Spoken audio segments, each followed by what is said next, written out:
هنعمل ورقة لحمة بالرقبة الضاني وخضار، والبصل هنا قوارمة صغير، وكمان زعتر وروزميري وورق لورا وملح وفلفل، وقطعية اللحمة هنا من الرقبة الضاني، صويا صوص.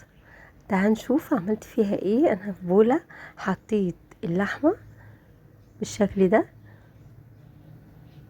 بعدين احط عليها عود روزميري او زعتر، بيدي نفس حلو قوي للحمة، وملح وفلفل اسمر.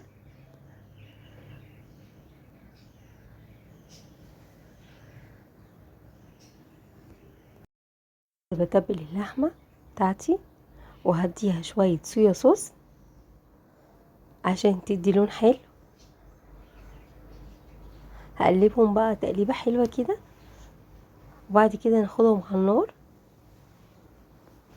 اقلب كده اللحمة كويس عشان كله ياخد من التتبيلة، وفي طاسة على النار احط فيها شوية زيت. لازم تكون معانا الطاسة سخنة، وانزل باللحمة واحدة واحدة. لازم هنا معانا الطاسة تبقى سخنة عشان ما اللحمة ما تجيبش ميتها وتاخد الصدمة بالمنظر ده. انزل بيها قطعة قطعة من اللحمة، بس كده بديها صدمة وتشويحة خفيفة. ودي انا بعملها قبل ما ادخل اللحمة الفرن مع الخضار. مجرد ما تاخد لون معايا اقلبها على الناحية التانية. هنا انا هبدأ اقلبها، وخدت معايا اللون الجميل ده بعد ما قلبتها. ورقة اللحمة باللحمة الضاني حاجة جميلة وطعمها حلو وخطير، ياريت الكل يجربها بالطريقة دي. ممكن نضيف في الطاسة قطعة زبدة، بس انا محتاجتش لان اللحمة فيها دهون، اللحمة الضاني بتبقى دسمة، فمحتاجتش ان انا احط زبدة.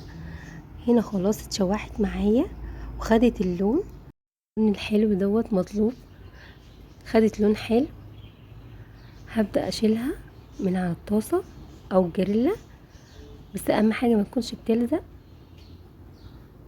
وهبدأ ازود زيت، ده زيت نباتي، وهنزل بالخضار اللي هسويه مع اللحمة. كان تشويحة اللحمة هنزل بيه كله كده مرة واحدة، وهطعمه بملح وفلفل اسمر.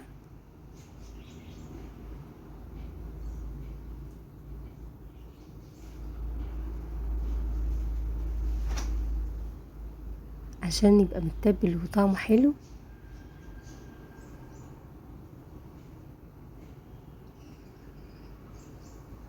الخطوة دي مهمة قوي، ان انا ادي صدمة كده للخضار قبل ما احطه تحت اللحمة. هبدأ انزل بفصين توم واقلبه كده تقليبة حلوة، اضيف عليهم زعتر وروزميري بيدوا ريحة وطعم حلو قوي للخضار. هبدأ بقى انشله، اجهز الصينية اللي هتخش الفرن. هنا صينية عندي، هبدأ ابطنها بورق فويل.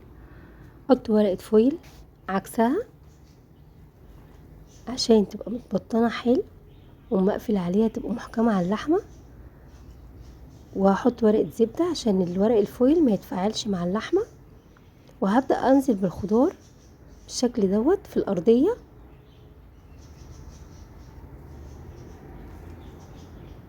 وهضيف له ورقتين لورا كده وعودين روزميري.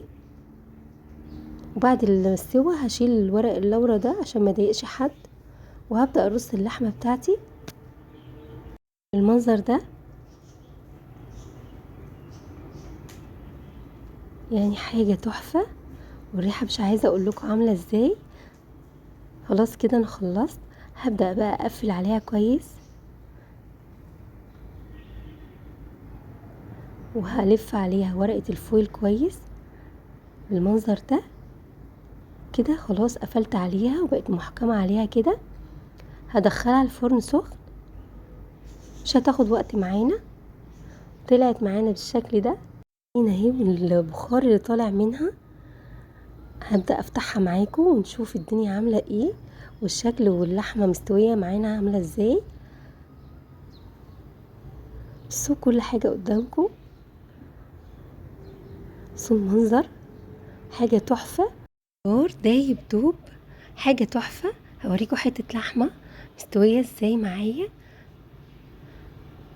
لحمة دايبة وحاجة تحفة، والريحة والخضار مش عايزة اقول لكم عامل ازاي. يا رب الوصفة تكون عجبتكم. صحة وهنا على قلبكم.